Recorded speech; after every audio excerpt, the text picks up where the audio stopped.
Todo el mundo se está moviendo porque llegamos nosotros. Llegaron los champions. Trap Formation. Riega la voz. Dios te bendiga, siervo. Llegó Trap Formation. Bienvenidos a Trap Formation por aquí por Teleadoración. Hoy presentando un enfoque bastante innovador sobre lo que es la fe y la espiritualidad, combinando elementos del mundo urbano con la profundidad de la teología. Y en este capítulo vamos a contar con la presencia de Carlos Irizarry, mejor conocido como la teología de la calle, un fenómeno en redes sociales que ha revolucionado literalmente la forma en que en cómo se interpreta la Biblia, ¿verdad? Carlos, aparte de ser un influencer en las redes sociales, es pastor, es productor y es speaker internacional, y su misión es traer un mensaje claro y accesible a las nuevas generaciones, abordando temas controversiales y ofreciendo un análisis crítico de contenido que circula regularmente en la cultura popular. En este contenido vamos a explorar lo que es su trayectoria, experiencias y reflexiones sobre la teología en un contexto cotidiano. Así que recibimos aquí en este estudio de Trap Formation nada más y nada menos que a Carlos Irizarry, mejor conocido como la teología de la calle. Papi, gracias por existir. Intro, papi, yo estaba esperando que el invitado entre por allá corriendo, ¿verdad? Digo, fanfaria y todo. Carlos, gracias por estar aquí con nosotros. No, papi, gracias a ustedes por la invitación, de verdad que un placer, un honor, bro. Tú eres el ícono, una leyenda de la música urbana en la radio, así que para mí es un privilegio. Estábamos aquí hablando de historia y yo estoy aquí como que, hermano, debí traerme el notepad para apuntar. No, muchachos, tranquilo, no es necesario. Bueno, mira, un par de cositas pasando por aquí, señoras y señores. Vamos a comenzar con esta edición. Para iniciar, Carlos, o la teología de la calle, queremos saber más sobre ti. ¿Cómo surgió ese concepto, ese fenómeno de la teología de la calle? Pues mira, bro, la teología de la calle surge porque yo en el 2015 tengo un pana que crecimos en la iglesia juntos. Siempre estuvimos en el Ministerio de Líderes de Jóvenes o en música, haciendo algo. Ya de adultos, pasaron los años, yo me casé, hice mi vida, él también se estaba comprometido haciendo sus cosas y me dice, mira, bro, voy a entrar a la universidad a un programa de estudios pastorales. Y yo, pues duro, bro, no sabía que existía como que un tipo de preparación o, ¿verdad? A una universidad para estudiar eso. Y me dice, bro, quiero que vayas conmigo, como siempre estamos envueltos en cosas de liderazgo y vuelta, yo creo que te puede ayudar mucho. Y yo, pues, bro, yo salgo de trabajar a las 4 de la tarde todos los días, no tengo nada que hacer por la noche, pues vámonos. Yo con 24 años, fíjate de eso, vamos para allá. Pues cuando yo entro a la universidad, con el pana, entro por estudios pastorales también, pensando que es como una vuelta de liderazgo y qué sé yo qué más, pero literalmente era una universidad donde te dan toda la preparación de seminarista para ser, ¿verdad?, un pastor en toda la definición de la palabra. Y allá adentro me encuentro con que hay otro departamento que es interpretación bíblica y qué sé yo qué más. Y como parte del curso de estudios pastorales, tuve que tomar unos cursos de interpretación bíblica. Yo nunca había tomado un curso de interpretación bíblica, yo ni sabía que la Biblia se estudiaba de forma académica. Tomo estos primeros cursos de interpretación bíblica y a mí el cerebro me vuela en 26,000 cantos. Yo digo, Dios mío, ¿de dónde yo he estado todos estos años de mi vida que yo nunca había escuchado esto? Yo nunca había visto cómo tú puedes estudiar la Biblia de una forma intencional, desde la historia, la arqueología, qué sé yo qué cuento. Pero hoy me enamoré de eso, me enamoré de esa vuelta. Entonces un día, ya estudiando, voy de camino a casa de mi mamá en el pueblo de Aduntas con mi esposa, y yo le estoy diciendo a Sari, esta vuelta de la teología está interesante, ¿verdad? Pues es como vemos a Dios, cómo estudiamos, cómo razonamos con la idea de Dios y cómo lo hemos visto a través del tiempo y qué sé yo qué cuento. Tarea chévere hacer un concepto de cómo la gente de la calle ve a Dios, cómo la gente del cotidiano ve a Dios, algo así como una teología de la calle. Y fue como que nos miramos. Ahí quedó. Y como que, hacho, eso está duro. Pues voy a ver si, ¿verdad?, con la poquita preparación, porque todavía estoy estudiando, qué sé yo qué cuento, hacer un libro. Y entonces empecé con la vuelta de escribir el libro. Entonces el libro yo lo dividí por diferentes capítulos, que era de diferentes personas dentro de la sociedad. Como un adicto ve a Dios, como un bichote ve a Dios, como una prostituta ve a Dios, como los homosexuales ven a Dios, como hijos de pastores ven a Dios. O sea, todas estas diferentes personas que componen nuestra sociedad, pero que normalmente no las asociamos directamente con la iglesia o con la institución o con la fe. Entonces dije, hermano, yo en esta área, con estas personas, o sea, yo nunca nunca he sido bichote, nunca he sido... Tengo que hablar con estas personas para saber cómo es la vuelta, Claro. cómo un artista urbano ve a Dios. Yo no soy artista urbano. Haciendo esas entrevistas con algunas personas que contra este contenido se puede documentar, no solamente para el libro, sino que esto lo puedo poner en las redes sociales o en YouTube, qué sé yo qué cuento. Y dije, mano, no debe ser tan difícil conseguir entrevistas. Voy a abrir el canal de YouTube y empecé a escribirle artistas urbanos y qué sé yo qué más. Y como 2 semanas después yo veía que el DM estaba vacío, no me decía nadie. Y yo, bueno, pues en lo que la chava ahí viene y en lo que las entrevistas aparecen, pues, déjame empezar a lo que estoy escribiendo poco a poco. Hay que producir, hay que producir. Frases y qué sé yo qué más, produciendo contenido. Pero ahí, sin darnos cuenta, nos convertimos en creadores de contenido. Entonces, lo que ya estábamos escribiendo, dije, pues déjame ponerlo entonces, grabarlo en un video para YouTube. Pero si ya lo estoy poniendo en YouTube, déjame picarle un canto y ponerlo en Instagram. Claro. Y cuando vine a ver, ya estaba cogiendo tutoriales en YouTube de cómo usar una cámara, que yo nunca en mi vida había agarrado una cámara.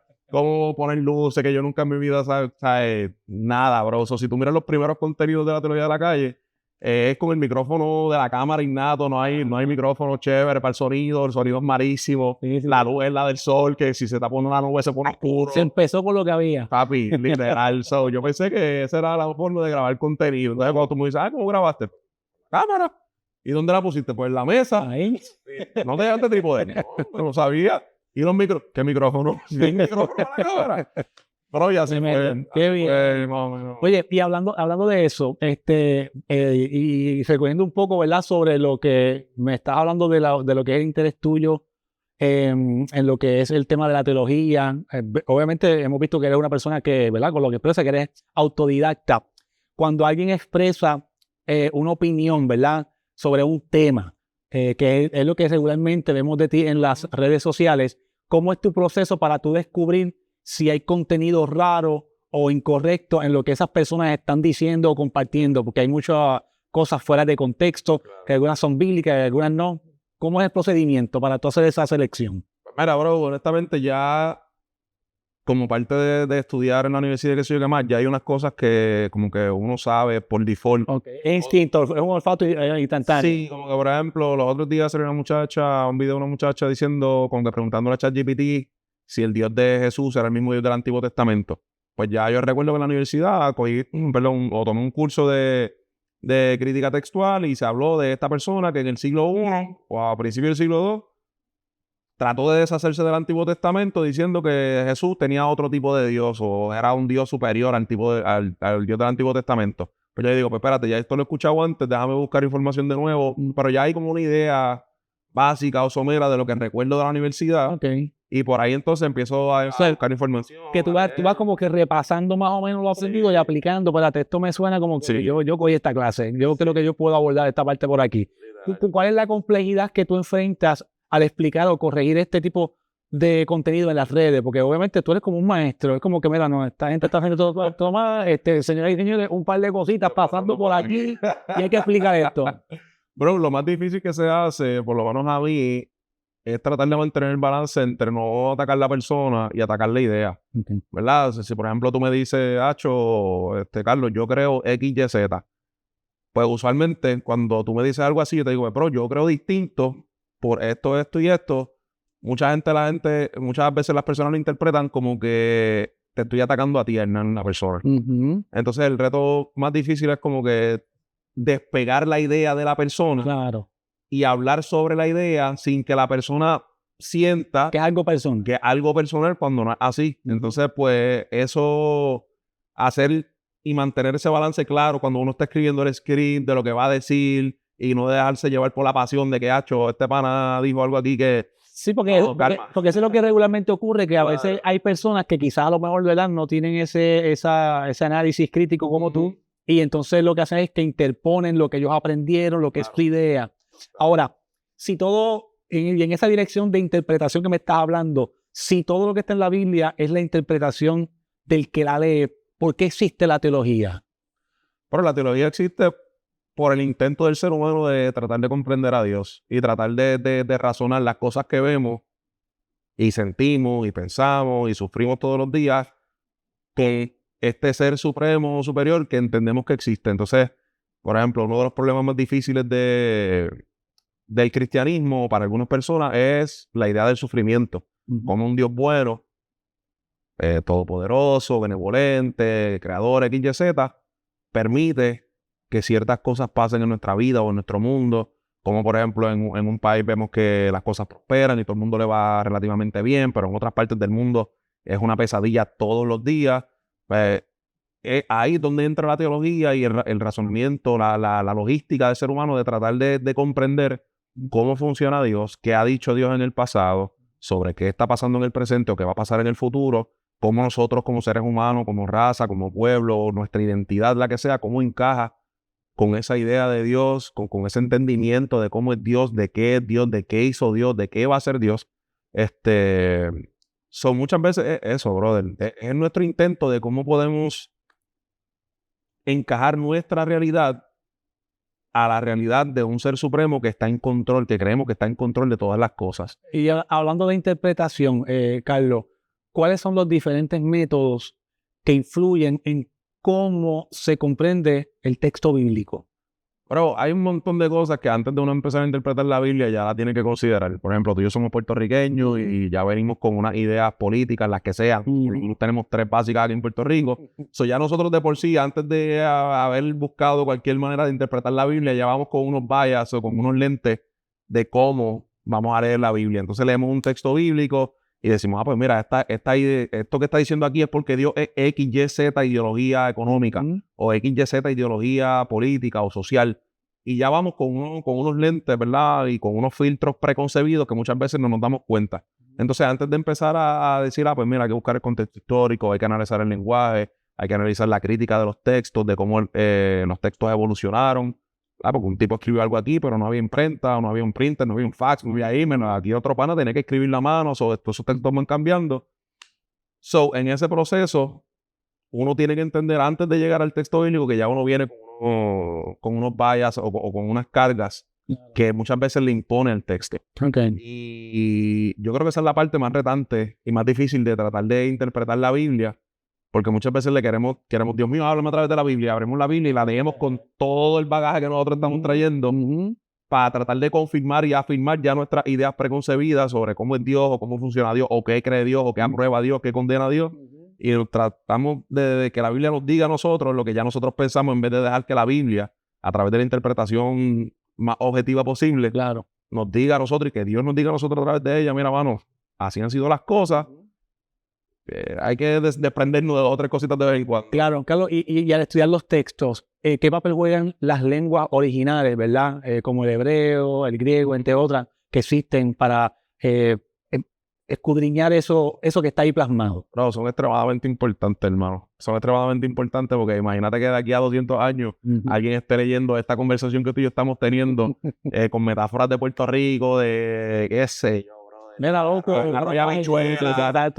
Y qué sé yo. Si no se estudia el lenguaje, que es la forma más básica de comunicación entre el ser humano. Que es parte de la cultura. Que es parte de la cultura, que ya tiene, ver, como dice el americano, ciertas cosas que se dan por concebidas de que la persona que iba a leerla, ese texto originalmente, ya tenía lo que estábamos hablando, unos biases o un conocimiento previo del contexto que estaba pasando, y a nosotros nos toca descubrir a través del lenguaje, a través de esa crítica textual, a través de ese contexto cultural, social, económico, político, religioso, X, Y, Z, qué estaba pasando ahí para nosotros poder entender el texto bíblico. Entonces, si tomamos el lenguaje como que, papi, Dios es todopoderoso y lo que Dios quiso decir en hebreo me lo dice en español.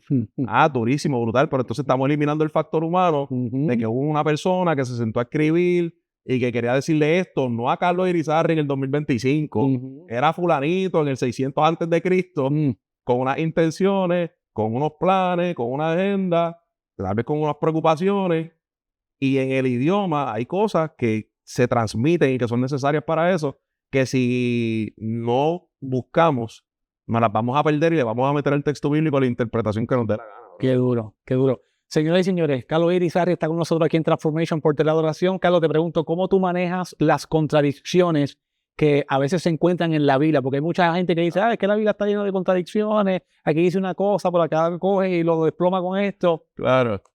Bro, Lo primero que yo hago es darme cuenta que muchas veces nuestra relación con el texto bíblico es una relación de pick and choose, de escoger texto. Por ejemplo, si tú eres una persona que tú estás a favor, qué sé yo, del reggaetón, la música urbana, pues uno va a coger unos textos bíblicos donde, papi, no, o sea, acuérdate que esto va, alabe a Dios, todo lo que respire, salterio, la otro, en los platillos, la vuelta. Pero el otro hermano va a coger el mismo texto bíblico y te va a decir, no, papi, pero es que la Biblia dice que cántico es espiritual y cántico espiritual no.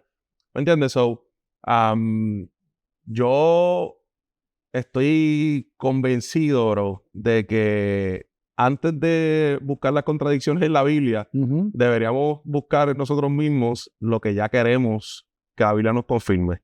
So, anyways, una vez después que uno hace eso, uno tiene que entender que la Biblia fue escrita por seres humanos, ¿verdad? Y a pesar de que tenemos esta doctrina de que la Biblia es inerrante, infalible y todo lo que queramos decirle, que obviamente Dios es perfecto, no se equivoca, la gente que escribió ese texto está sujeta a errores. La gente que escribió ese texto está sujeta a ideas, a conceptos, a nociones que son tal vez ajenas a nosotros y que las plasmaron en ese texto. Por ejemplo, cuando tú lees Primera y Segunda de Crónicas versus Primera y Segunda de Reyes, que no son escritas tal vez ni siquiera el mismo grupo de personas, tú vas a ver que hay una gente que se inclina tal vez más por cierto grupo de políticos, de los reyes del norte o del sur versus este otro grupo de personas. Entonces, no es que tal vez Dios se equivocó, metió las patas. Es que hay que considerar también que la gente que escribió y que Dios utilizó para alimentarnos y bendecirnos a nosotros espiritualmente a través de este testigo que es la Biblia, también tenía sus condiciones y también tenía sus propios pensares sobre las cosas. Y no podemos asumir que porque Dios es perfecto y porque Dios tiene la mejor intención de hablarnos a través de este testigo de la vida, muerte y resurrección de Jesucristo que tenemos documentado, las personas que Dios utilizó para eso estaban conscientes, en primer lugar, que 2000 años más abajo vamos a estar leyendo ese texto bíblico, que 2000 años más abajo vamos a estar usando ese texto bíblico para hacer doctrinas y dogmas para nosotros mismos como base de fe. Muchas veces esas contradicciones o esas cosas que parecen incongruentes en la Biblia, trato de recordar que son personas, humanas, con defectos y escribiendo en su conciencia lo mejor que ellos entendían que podían comunicar para la gente de su tiempo. Y que hoy en día nosotros estamos tomando este texto de personas que jamás en la vida imaginaron que 2000, 3000 años más abajo vamos a estar usando la Biblia como base de fe y conducta para nuestra vida. Como que estos tipos eran, como Dios los usó, eran perfectos. Y Pablo olvídate, y Pablo no se enchimaba con Pedro, porque ¿cómo va a ser? Pablo está en la Biblia, bro. O sea, hermano, son tipos pelean normal, se enchisman, tienen su agenda, le escriben uno al otro, se tira aquí, pero después piden perdón. Bro, como ahora nosotros. ¿Hay tiraderas en la Biblia? Claro, bro. Hay de todo en la Biblia. Tacho, si la gente supiera que es entretenido en la historia, papi, la historia está llena de chismes, peleas, reconciliaciones, hay de todo, bro. Y en la Biblia, Pablo con Pedro y el otro, hay erotismo en la Biblia, la gente trata de desligar esa realidad humana del erotismo en la vida del ser humano. Te metes a cantar y olvídate, la gente no, que si son Dios de la iglesia, papi, brutal. Pero aquí tenemos un montón de gente que tiene necesidades sexuales y si tú me vas a decir que Dios va a eliminar esa faceta de nuestra vida para mantener una pureza que tú quieres como que... Sí. Pero no es así, ¿sabes? Dios se encarga de todo y la Biblia es de todo para todo el mundo, brother. Carlos, ¿tú crees en las profecías? Sí. Ok. Sí. Las que están en la Biblia. También, primeramente. Okay. Y si a alguien Dios le pone en el corazón y te da una palabra, ¿cómo tú manejas eso? ¿Tú la recibes?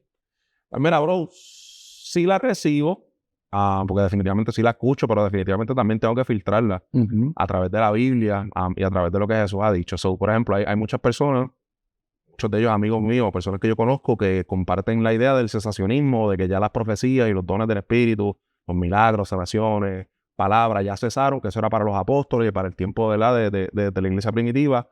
Ya para nosotros con la Biblia nos da y nos sobra.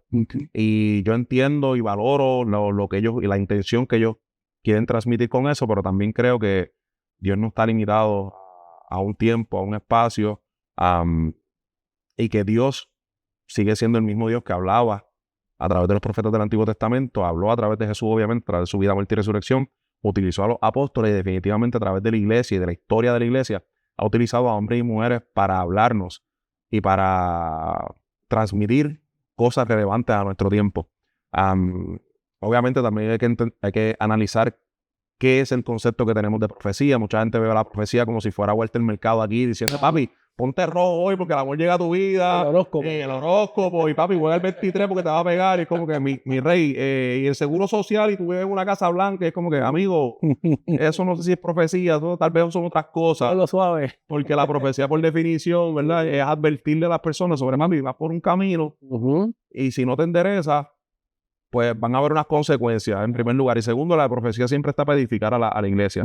Y si la profecía no se utiliza en el contexto de iglesia para edificar a los miembros de la iglesia a que sigan perseverando en la fe, etcétera, pues entonces esa profecía hay que ya mirarla con lupa, Claro. porque no necesariamente a lo mejor viene con la mejor de las intenciones, pero no tal vez viene de parte de Dios, ¿me entiendes? So, sí, yo creo que Dios todavía habla, pero hay que analizar bien porque la definición que tenemos de profecía muchas veces es media turbia. Rara. Bueno, Carlos, ¿cuál es el desafío que enfrentas regularmente al tú interpretar, por ejemplo, pasajes difíciles o que son conflictivos en la Biblia? ¿Cuál es esa lucha interna que tú tienes que manejar cada vez que tú te tropiezas con cosas así?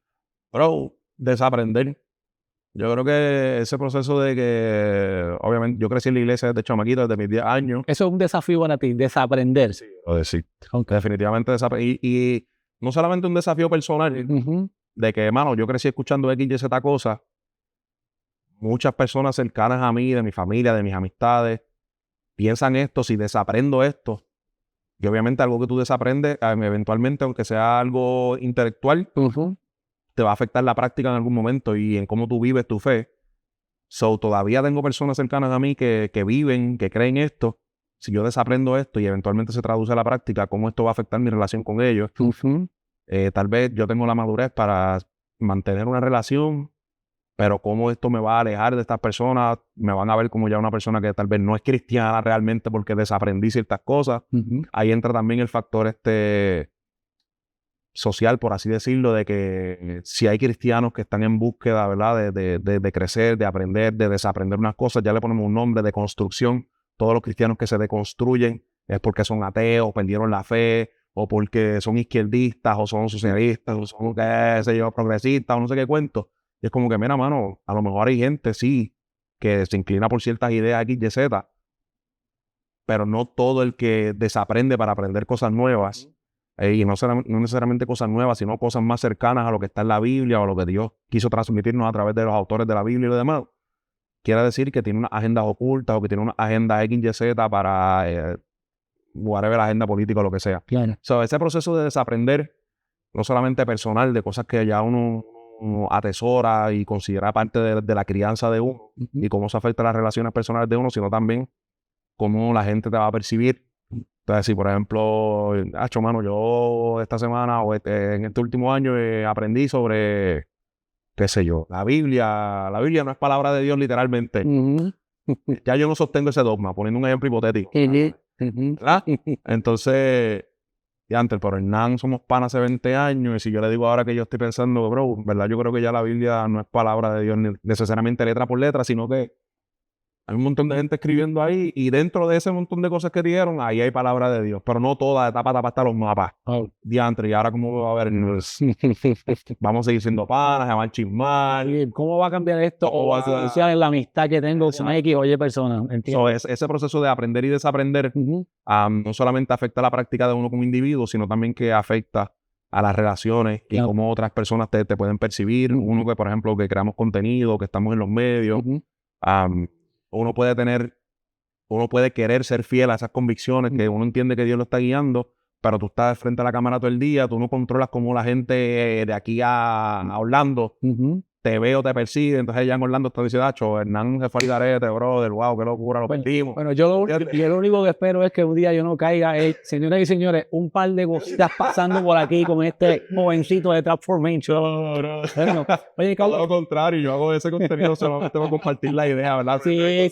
No, lo tengo claro, pero que yo sé que como la persona la gente lo coge tan personal, porque piensa como que, acuérdate que hay una parte del orgullo o de algo, de intelecto de esa persona que tú estás confrontando, ¿verdad? Y esa es la palabra correcta y quizás por eso es que a lo mejor la persona lo ve como un ataque personal, pero no es ataque personal. No, y lo que sucede muchas veces es que obviamente yo también estoy sujeto a panas y que son mentores, que son pastores, que están muchísimo, 20 veces más preparados que yo, que esos son los que a lo mejor no aparecen en cámara y en redes sociales, pero son los panas que me envían el video para atrás y me dicen, papi, Mira, chécate esto. te guayaste aquí, que, ¿sabes? Corrige o aprieta o busca bien o qué sé yo qué cuento, tú sabes. Sí. Que a lo mejor no me hacen el video, pero yo todos los días estoy recibiendo feedback de los panas míos diciéndome, caballo, tienes que apretar aquí o allá, Ya. o tienes que dar un contexto más amplio en 3 minutos, porque no solamente esa vertiente, hay otra, hay X, Y, Z, so. Claro. Que tú también recibes tu... Estoy en la de esto del alfarero. Ahí. Claro.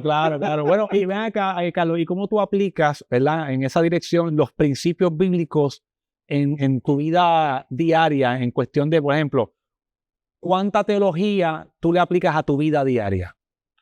Mano, yo creo que la teología, lo que uno cree, moldea todo lo que tú haces. So, como tú ves a Dios, como tú entiendes la Biblia, como tú interpretas la Biblia, de manera alegórica o literal o lo que sea, afecta todo lo que tú haces, desde cómo te levantas por la mañana a lavarte los dientes, hasta cómo tú tratas al cajero en el supermercado, hasta cómo tratas a tus hijos, cómo reaccionas a lo que el pastor te dice, ¿sabes? Moldea todo lo que uno es, brother, ¿sabes? Por eso la interpretación bíblica yo considero que es tan importante, porque si ese libro nos dicta y creemos que dicta nuestra vida, dicta nuestra fe, lo que creemos y lo que no creemos, lo que sostenemos y no sostenemos como verdad, eventualmente va a afectar mis convicciones sobre todas las cosas. Y desde que me entendí eso, entendí que también en la Biblia hay de todo para todo el mundo. El que quiere odiar gente va a encontrar textos en la Biblia para odiar gente. Oh. Y el que quiere amar a las personas va a encontrar textos en la Biblia que le van a invitar a sacrificarse, a amar incluso a aquellas personas que están empeñadas en hacerle mal a esa persona. So, para mí, por lo menos en mi contexto como individuo, como persona, me ha afectado bastante. Gracias a Dios, creo yo. Tengo mi esposa que me puede corregir. Para algo positivo, en el sentido de tratar de lo que creo, no llevarme a imponerme a las personas. Okay. Por ejemplo, lo que estamos hablando ahora, un par de cositas pasando por aquí, como lo que ya tal vez yo he aprendido, puedo comunicarlo para que la gente también aprenda, pero a la misma vez mantenerme humilde o mantenerme con los pies en la tierra. Claro. De no, papi, aquí autoridad suya. Mira, pero tú sabes, hay una cosa, y hablando en esa dirección, y es que aunque tú no lo quieras, o ustedes, porque conozco muchos teólogos, la percepción que la gente tiene es como que estos tipos, que se la saben todas, y se ven en esa Trinidad y están ellos. Exacto. Entonces es un poco complejo porque la gente tampoco, de la misma manera como tú dices, no es un ataque personal, claro, pero también el que está acá recibiendo lo que ustedes están enseñando, lo están viendo como que, qué presumido es. No es presunción, es que esto es lo que yo aprendí. Pero nos pasó en la iglesia, cuando plantamos la iglesia en Miami, y que llegó una persona a la iglesia, por curiosidad. Porque fulano lo sigo en las redes, pero lo sigo porque me cae mal. Pues no soportaba mi contenido, diablo, este tipo se cree que se la sabe toda. Y llegó allí en ese cordio, y llegó como que a ver qué era lo que. Claro. Bro, y eventualmente desarrollamos una amistad con esa persona, que somos super panas, presentamos al nene, bro, ha sido una bendición. Pero la gente muchas veces, primero obviamente hay diferentes teólogos en diferentes tipos de teología, whatever. No todos los teólogos están como que en la misma vuelta o creen lo mismo, ¿verdad? Entonces, la información entre uno y otro, como se especializan en diferentes cosas, pues no siempre es como que todos los teólogos van a, por ejemplo, hay un meme por ahí corriendo que, los teólogos reaccionan así a las canciones de adoración, y el tipo ahí súper enchismado, escuchando una canción worship, como buscando qué criticar, y bro, no es así. Los teólogos son personas normales que están ahí como que, bro, y lo mismo escuchan worship, que escuchan otra música. No, es que la gente piensa que la teología y los teólogos están en esa parte de que déjame filtrar como que se estuviese constantemente. Yo sé que hay una verdad. Exacto, todo el tiempo, pero anyway. Bueno, ahora, una pregunta que quería hacerte hace un ratito, Carlos, y es la siguiente, es ¿qué tú observas sobre el interés de esta generación que viene creciendo, ¿verdad? Esta generación actual, en estos temas de teología? Porque yo personalmente tengo una apreciación. Pero ¿cuál es la tuya? ¿Te voy a dar la mía o si me das la tuya? Ok, la mía es... Ok, te doy la mía primero para no estar bias. Está bien. Dale, pero me la da. Te la voy a dar. Yo creo que esta generación, bro, es esta generación que viene detrás de la de nosotros. Yo soy millennial, esta generación que viene detrás, que es la Z, ¿verdad? Creo que... Sí, la Z, Yo estoy perdido. es la Z, creo que después viene la Alfa, una vuelta por ahí. Ajá. Pero por lo menos la Z, que es la que viene detrás de nosotros, yo creo que es una generación muy honesta, bro.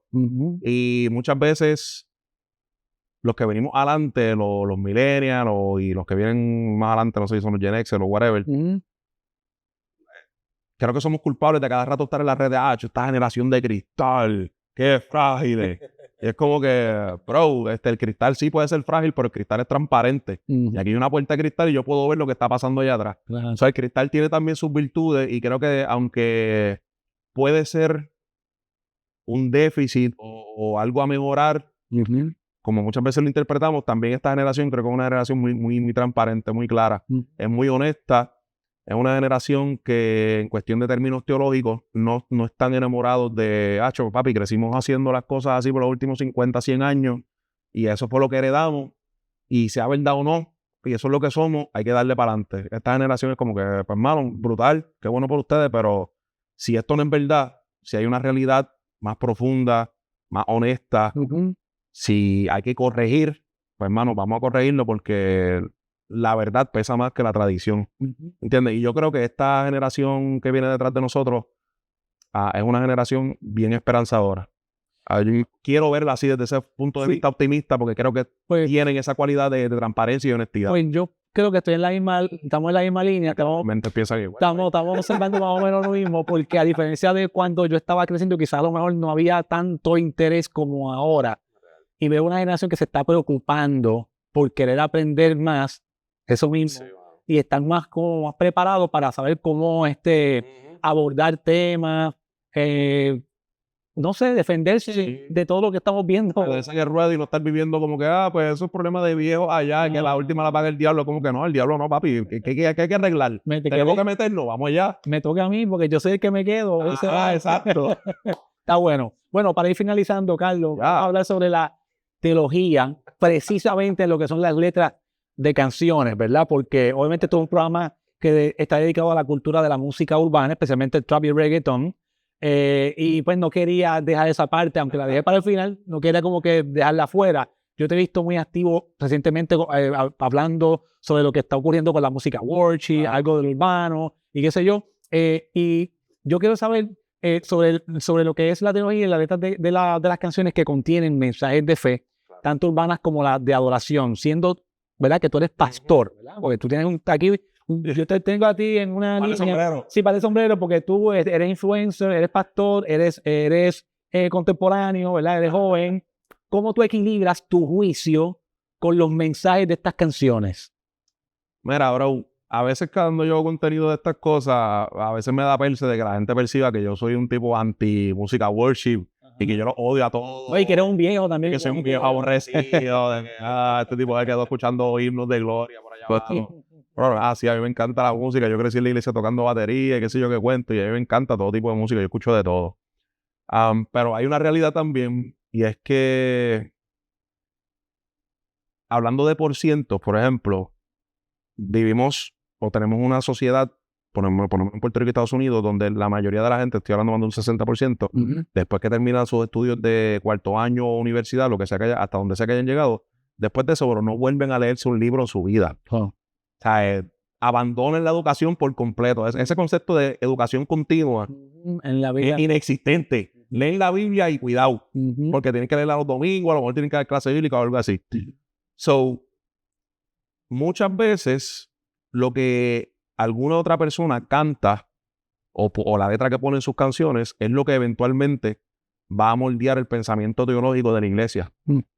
Entonces es importante que lo que se canta todos los domingos, porque lo escuchaste hoy, ok, cool, pero lo escuchaste el otro domingo, y el otro domingo, ya va un mes, ya va un año, ya van 5 años, va 20 años en la iglesia, escuchando la misma canción con el mismo mensaje, que a lo mejor es muy bueno, lo escribieron con la mejor de las intenciones, para bendecir la iglesia y edificar la iglesia, pero teológicamente hablando, se aleja tal vez de doctrinas esenciales como la Trinidad, o el regreso de Cristo, o el reino de los cielos que viene, o de la resurrección de Cristo, o de temas esenciales del cristianismo. Y entonces, de nuevo, lo que creemos como real, como verdad, como lo que es nuestra fe, moldea todo lo que nosotros hacemos todos los días.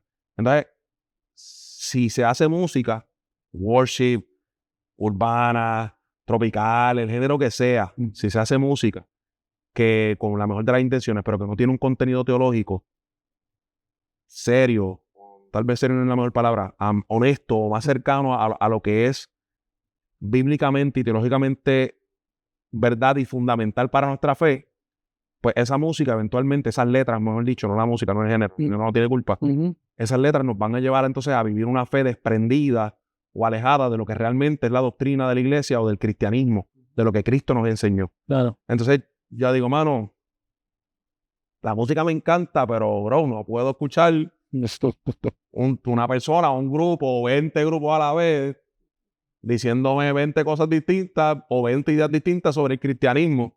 Porque eventualmente, si sigo metiéndome esas cosas en la cabeza, en alguna forma o manera me va a explotar en otra área de mi vida, porque eso es lo que me va a moldear la teología, por más que yo lea o estudie lo que sea, la repetición de estas letras y de estas me va a llevar a pensar o a cambiar de opinión o de creencia sobre ciertas cosas fundamentales del cristianismo.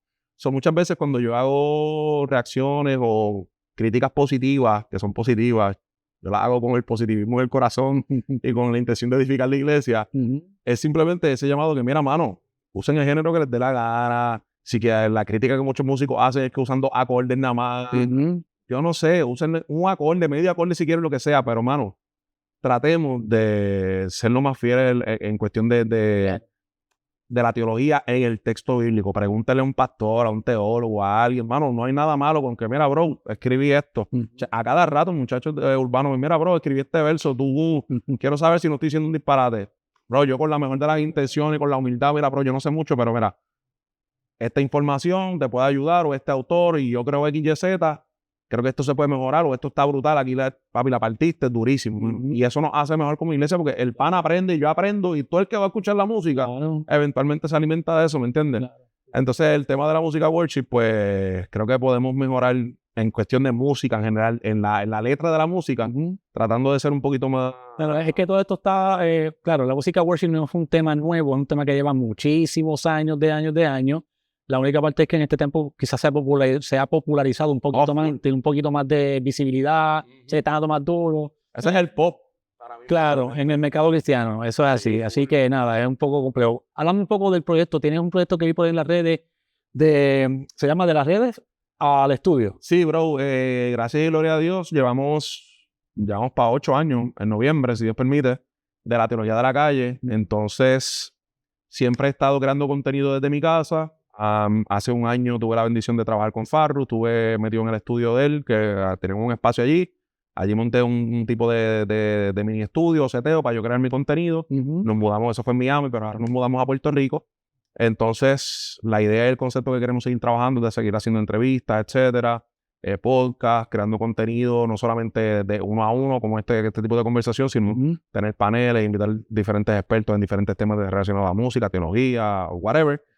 Y obviamente, yo quisiera recibir a todo el mundo en mi casa, sería lo ideal, pero también, ¿verdad? Tiene sus limitaciones y sus cosas, y entonces estamos ahora en el proceso de rentar un espacio, montar un espacio dedicado específicamente para la creación de contenido, no solamente de la teología de la calle, sino también de poder ser un espacio para que otras personas puedan crear un contenido que pueda ser de bendición, mano. El mundo de la creación de contenido, bro, a pesar de que sentimos de que está saturado y de que ya todo el mundo tiene un podcast, realmente estamos empezando, bro. Sí, y qué bueno que no estás limitándote independientemente de cómo estás viendo el panorama, porque la gente siempre va a buscar lo que es bueno y lo que ellos, ¿verdad?, encuentran que conectan con lo que es su cultura, su fe. Sí, yo te felicito, te deseamos el mayor de los éxitos, ojalá podamos compartir pronto por ahí también. Papi, yo a la orden. Me estoy invitando yo mismo.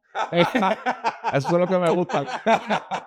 De que allí de una, no bueno que siempre vienen con pan. Claro, con pizza, cualquier bobería. Sí, no, me hago disponible, tranquilo. Así que no, y gracias por sacarle tu tiempo, bajar para acá, para el canal. Y esperamos que, ¿verdad?, que sigas teniendo éxito en lo que estás emprendiendo y que el Señor te siga usando como lo está haciendo hasta ahora. Tienes un don especial.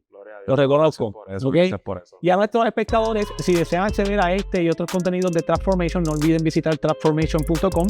Allí van a encontrar nuestro podcast, blog de noticias, listas del top 10 y nuestro streaming 24/7 de trap y reggaetón con letras 100% limpias, 24/7. Además de descargar nuestra aplicación en las diferentes tiendas de aplicaciones. Así que gracias por acompañarnos y nos vemos en el próximo episodio de Transformation por aquí por Teleadoración.